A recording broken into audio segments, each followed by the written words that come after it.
fire every single mid-level bureaucrat, every civil servant in the administrative state, replace them with our people. And when the courts, because you will get taken to court, and then when the courts stop you, stand before the country like Andrew Jackson did and say the Chief Justice has made his ruling, now let him enforce it. That was then Senate candidate J.D. Vance in 2021 with advice for a future Trump administration. You could interpret it one way as saying, well, ignore what the federal courts say. Now, Vice President Vance and his boss, in ways that might be alarming, have suggested that they may or may not follow exactly what federal judges say about actions taken in Trump 2.0. I want to have a conversation about this with Professor of Law and Public Policy at the University of Michigan, Samuel Bagnestos. He joins us now. Samuel, it's great to have you with us. That's an apocryphal story, by the way. Andrew Jackson didn't exactly say those very words, but it's taken on a kind of larger-than-life status within the Trump universe. The larger question is, do you see things undertaken in the first stages of the second Trump administration that you find legally alarming?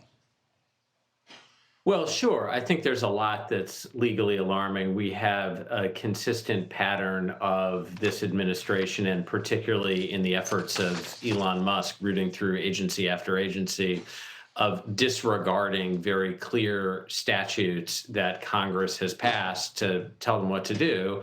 They basically say they don't like the laws Congress has passed, so they're not going to follow them. They don't like having a USAID agency, which Congress created, so they're going to disestablish it themselves. They don't like spending Congress has adopted through law, so they're not going to spend it. You know, they don't like various restrictions on the civil service, so they're not going to follow them.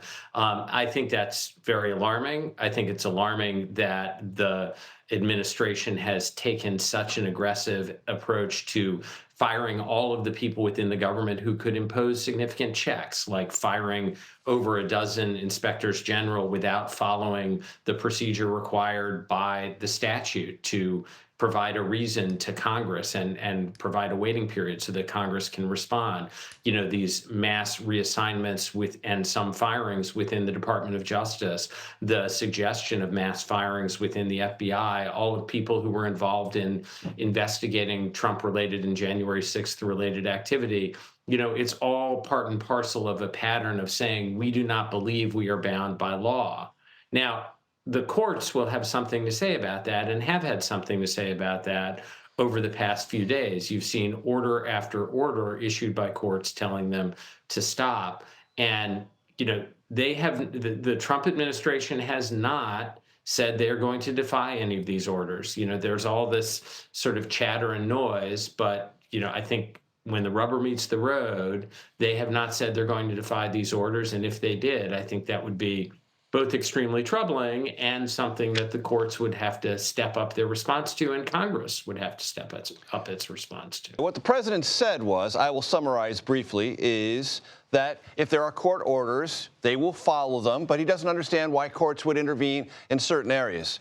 That's an essential summary of it, Professor. Does that trouble you? Well, you know, I think if what he's saying is he might criticize certain court orders, you know, that's certainly his prerogative to do.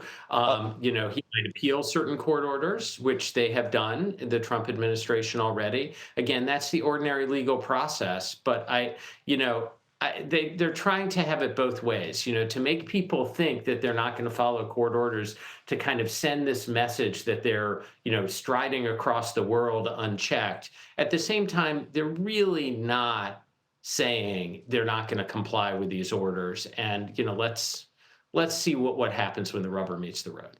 And is there a fear that you have that the way the public in general, and I'm oversimplifying here, is digesting this? It's like, well, the president's taken on a big bureaucracy, and I'm generally in favor of that, and the stakes can't be too high, and it's high time that somebody really looks under the hood and digs into all this, and if he has to push up against some legal guardrails, I'm okay with that. Yeah, I mean, look, I am not a political expert. I am a lawyer, but what I can say is this. I mean, if you look at some of the things they've done, for example, this really irresponsible and precipitous order that NIH issued late on Friday night, dramatically cutting the amount of funding that goes to hospitals and to institutions of research around the country, that's not a red state or a blue state issue. That's something that people everywhere in the country rely on. If they find that the hospital that they want to go to is closing because Donald Trump blew a hole in that hospital's budget overnight in a way that violated the law, I think people are going to be upset. And I think you've seen that, in the response to that particular action, where you had people like Senator Katie Britt of Alabama, certainly not a liberal, I mean, a conservative Republican, opposing that. You've seen the appropriations chair in the Senate, Susan Collins, saying that is a deeply troubling thing. And remember, that was something the Trump administration tried to do their first time in office, and Congress, under Republican control at the time, passed a law telling them they could not do it. And I think, that gets to it. It all sounds very good in the abstract to say I'm taking on the bureaucracy.